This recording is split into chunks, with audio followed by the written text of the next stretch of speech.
Hi යාළුවනේ, ඔන්න මම අද කතා කරන්නේ සොබා දහමේ තවත් අපූරු නිර්මාණයක් වන උම්මානය ගැනයි.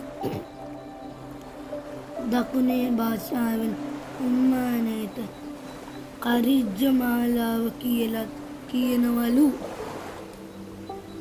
මාතර හම්බන්තොටුපාරේ නාකුල් ගමුවෙන් බීච් එක පැත්තට කිලෝමීටර 1.5ක් විතර ගියාම කුඩා වැලි කැලේ බීච් එක හම්බ වෙනවා. ඒ බීච් එකේ පුංචි කඳු ගැටයක් උඩ තමයි මේ අපූරු ස්ථානය පිහිටලා තියෙන්නේ.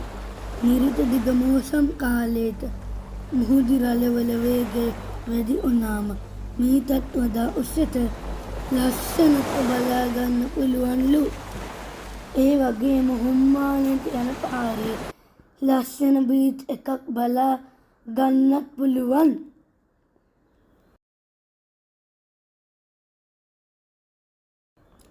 තවත් ලස්සන වීඩියෝ එකකින් අපි ආයෙත් හම්බ වෙමු. බායි.